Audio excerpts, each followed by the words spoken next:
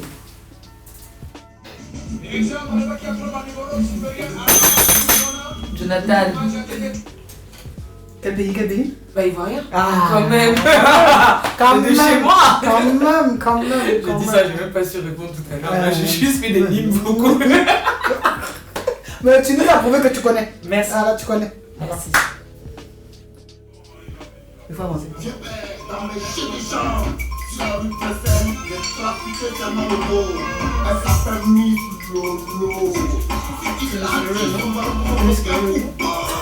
C'est Miss Lolo le nom. Miss Lolo.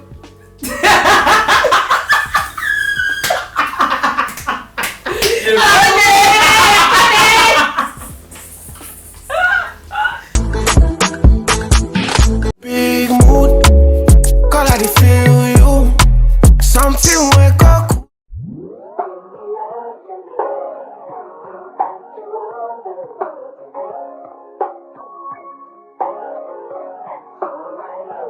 We've been on a tragedy for months. Why can't you agree with me for once? Maybe we can be on chill tonight. Maybe I can give you chills too. We've been on a tragedy for months. Why can't you agree with me for once? Yeah, maybe we can be on chill tonight. One time. Maybe I can give you Chill. chills. I'm getting mine like fine wine measured in time. Many other brothers love you, but this pleasure is mine. It's no pressure for us to say that I love you from now. So fuck that coffee shit, I just want us to be comfortable now. For real, who you loving, who you wanna pull up with? Who don't care who you dating, long as you care and you trust me. I'm trying to hear all your problems so I can lighten the load. No, you not fighting alone, cause I'm protecting you from them. So chill, life hard and ex-lovers is like scars. Cause it stopped hurting but never forgetting what it was. I wasn't young and my biggest enemy was the club. With voicemails on third rings fucking We've me been on up. a tragedy So I don't trust. for once. Why can't you agree with me for I'm once? trying to slow up. Maybe we can be on chill tonight. Maybe I can give you chills too. We've been on a tragedy for months. Why can't you agree with me for once? Yeah. Donc, tu as réussi, hein. Merci. Tu as gagné. Mais tu nous as donné un peu de J'ai rythme. essayé un petit peu. Voilà. Donc, tu vas piocher les cadeaux. S'il vous plaît, les cadeaux. La régie, s'il vous plaît. La boîte à cadeaux, s'il vous plaît. Donc, il y a des partenaires maintenant. Il y a des partenariats. Donc, D'accord. du coup, ils offrent des cadeaux. Il faut que tu pioches un. Ok.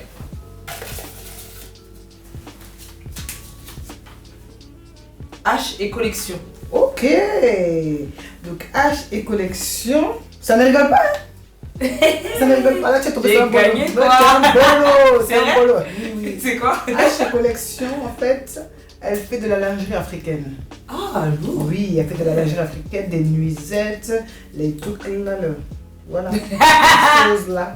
Mais on va pas trop en dire. Vous allez aller sur le site H Collection, vous allez les retrouver sur Instagram. On va tout mettre en barre d'infos. Voilà, c'est ça qui a gagné le cadeau. Si toi, si tu veux là, faut aller chez là-bas. T'as compris? Voilà. Ah, trop bien, merci beaucoup. Voilà. C'est gentil. Donc, est-ce que tu as de l'actualité? Non, à part, comme j'ai dit, mon lancement là, de ma marque. Donc pour l'instant, essentiellement sur les réseaux sociaux, le site internet arrive. Ça y est, ça fait tout. Ok. Et voilà, c'est ça mon actualité. Ok. Et on ne refera pas le message si vous cherchez des personnes pour un court-métrage, long-métrage. Je suis disponible. Voilà, tout à fait. Pas de clip vidéo, j'ai fini avec ça, j'ai 30 ans. Voilà. Mais sinon, il n'y a pas de problème. Ah, oui, c'est ça qu'on veut. C'est ça. Donc, moi, si je fais ma petite pubelle. Voilà. Donc, j'étais sublimée, comme vous le savez très bien, par femme de Unique Touch, parce que moi, c'est, tu vois, moi aussi, on voit les perruques. Oui, il n'y a pas de problème. Elle est bien, c'est bien placé en plus. T'as vu. Ça a été placé par Glam Siam, celle qui nous a maquillé. Tu vois, est-ce que tu Ah oui, vois franchement, le make-up? le make-up, incroyable. Voilà, j'adore. Elle est faite pour ça. Elle est faite pour ça. Moi aussi, je vais faire pareil. Non, franchement. Voilà. Non, franchement, la fille, la Glam Siam, là, ajoutez-la. Un make-up de qualité, puis elle s'occupe aussi de vos cheveux. Oh, vraiment, Glam Siam. Prends tes points. On a été nourris aussi par Amshad. C'était très bon. D'ailleurs, félicitations et je vais t'identifier. Voilà. C'était très bon. Merci. Voilà. beaucoup. Force. Ah ouais, continue. Force. C'était très bon. Voilà. Donc, vraiment, merci à vous. Et à très bientôt. Merci. Pour un nouvel épisode du Kosua Show. Peut-être on va la revoir, on sait jamais. Oui, peut-être. Voilà. Si je passe du micro à big influence. Tu n'es pas un micro, tu es big. Déjà. Oui, ok, il n'y a pas de Il problème. faut accepter big là. Sinon après ils vont te... Oui, ils vont me négliger un peu. pas Je ça. suis big influenceuse. Voilà. Vous allez me revoir. Voilà. Merci en tout cas. À Franchement, bientôt. ça m'a fait plaisir.